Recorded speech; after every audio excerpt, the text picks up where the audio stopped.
गुरु प्यारी सात संगत जी, आप सभी को प्यार भरी राधा स्वामी जी। सात संगत जी, अगर आप सत्संगी तो हो लेकिन सत्संग सुनने किसी भी कारण से नहीं जा पाते तो इस वीडियो में बताया गया संदेश आपके लिए है। आज की यह साखी एक गैर सत्संगी बीबी की साखी है। यह बीबी एक बहुत ही अमीर परिवार से थी। घर में किसी चीज़ की कोई कमी नहीं थी। इसके पति का बहुत बड़ा व्यापार था और इस बीबी के 2 बच्चे थे।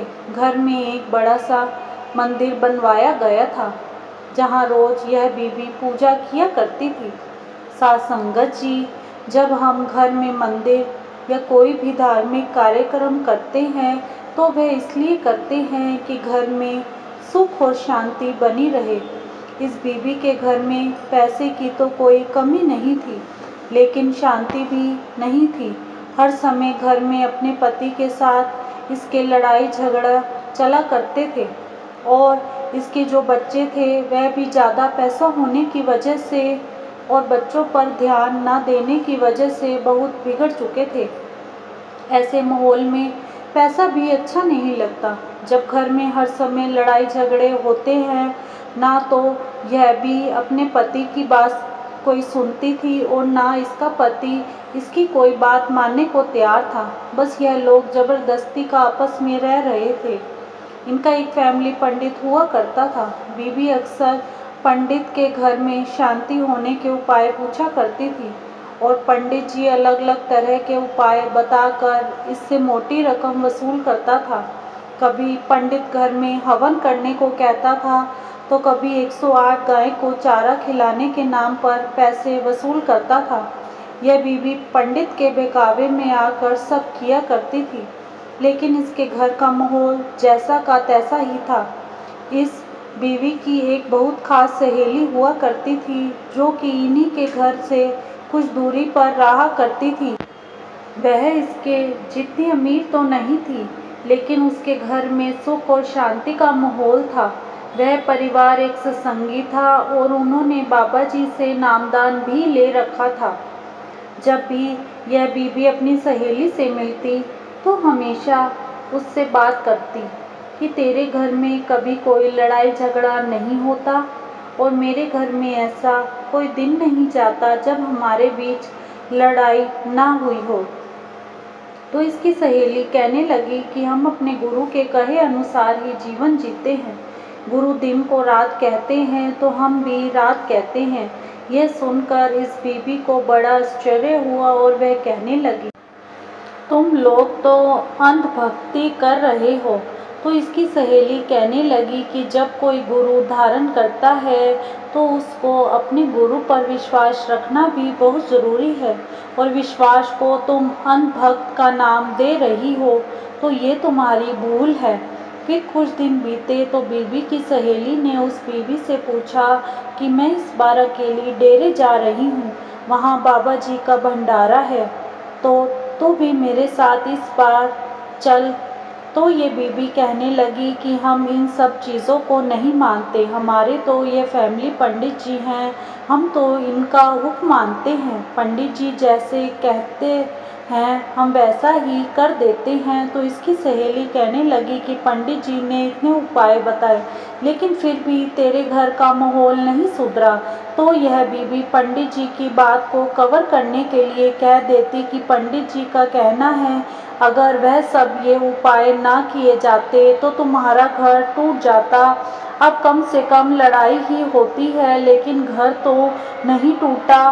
तो ये सुनकर उसकी सहेली हंस पड़ी और कहने लगी कि तू तो मुझे अंधभक्त कह रही थी लेकिन असल में तो तू अंधभक्त है।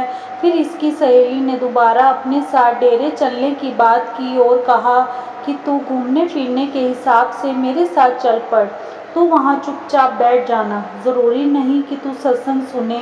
तो अपनी सहेली के बार बार कहने पर यह बीबी डेरे जाने के लिए मान गई और जब ये दोनों डेरे पहुँचे तो डेरे को देखकर यह बीबी बहुत प्रभावित हुई क्योंकि अभी तक यह सिर्फ बड़े बड़े मंदिरों में गई थी लेकिन डेरे की हर चीज़ सुनियोजित तरीके से देखकर इस बीवी को बहुत अच्छा लगा। उस दिन बाबा जी ने शाम 4 बजे सवाल जवाब कार्यक्रम करना था और यह दोनों सुबह 10 बजे डेरे पहुंच गई थी।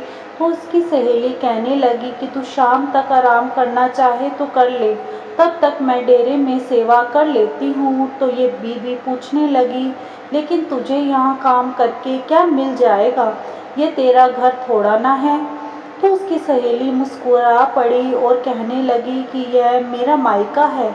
यह सुनकर बीवी बड़ी ही हैरान हुई और दूर बैठी अपनी सहेली को सेवा करते हुए देखती रही। फिर शाम को 4 बजे बाबा जी के सवाल जवाब शुरू हो गए और सवाल जवाब के दौरान संगत में से किसी ने बाबा जी से ठीक वही सवाल पूछ लिया जैसा इस बीवी के घर का माहौल था। तो जब इसने पंडाल में बैठे बैठे ये सवाल सुना कि घर में अशांति का माहौल है और पति से रोज लड़ाई होती है, तो सवाल सुनते ही ये बीवी थोड़ी एक्टिव हो गई, क्योंकि यह सवाल इसकी ज़िंदगी से भी जुड़ा हुआ था और यह इस सवाल का जवाब जानना चाहती थी। इसको पहले लग रहा था कि बाबा जी पंडित की तरह कोई न कोई उपाय करने को कहेंगे, लेकिन बाबा जी ने सवाल के जवाब में उसे सवाल पूछने वाली बीवी को समझाया कि किसी भी घर में लड़ाई होने का सबसे बड़ा कारण होता है ईगो। जब हम झुकना नहीं चाहते तो लड़ाई होती है। हमें लगता है अगर हम अपने जीवन साथी के सामने झुक जाएंगे तो हमारी बेइज्जती हो जाएगी और हमारी ईगो को ठेस पहुंचेगी, लेकिन हमें झुकना सीखना है। जब हम 2-3 बार अपने जीवन साथी की बात मानने लगेंगे तो अगली बार हमारा जीवन साथी भी हमारी बात मानने लगेगा और इसके बाद लड़ाई झगड़ा नहीं होंगे। इसीलिए चाहे पति हो या पत्नी, दोनों को झुकना सीखना चाहिए और कभी कोई मनमुटाव हो जाए तो आपस में बैठकर सुलझाना चाहिए। ऐसा नहीं करना चाहिए कि बात करनी ही बंद कर दो। बाबा जी का यह जवाब इस बीवी के मन में उतर गया और यह सोचने लगी कि बाबा जी ने कितने सरल तरीके से समझाया। फिर अगले दिन सत्संग में भी बाबा जी ने मन को झुकने और सबसे भी विनम्रता से बात करने के बारे में समझाया और खुद को क्रोध से दूर रखने की बात कही, जिसे सुनकर इस बीवी को बहुत अच्छा लगा।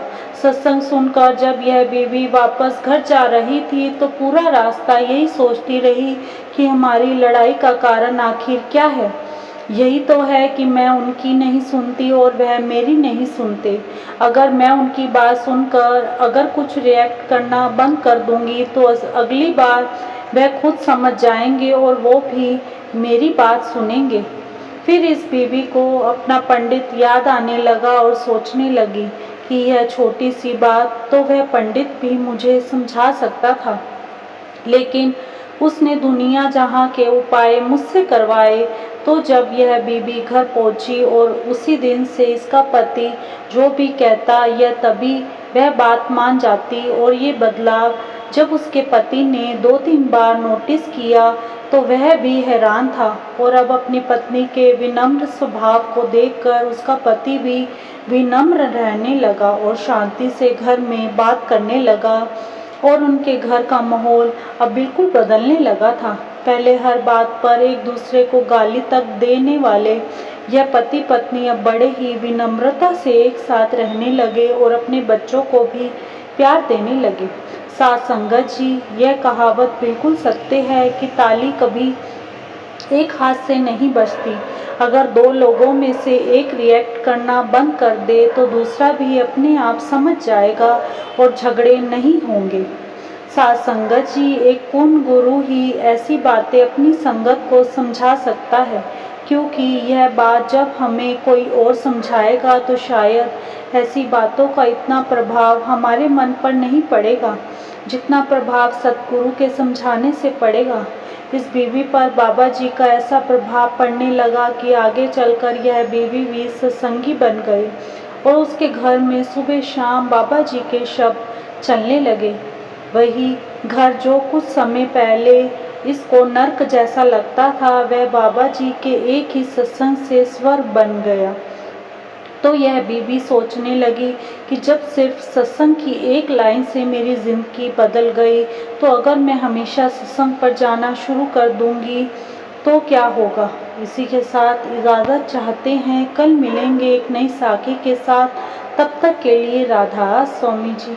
साथ संगत जी, आपसे विनती है कि कमेंट बॉक्स में राधा स्वामी अवश्य लिखें जी। राधा स्वामी जी।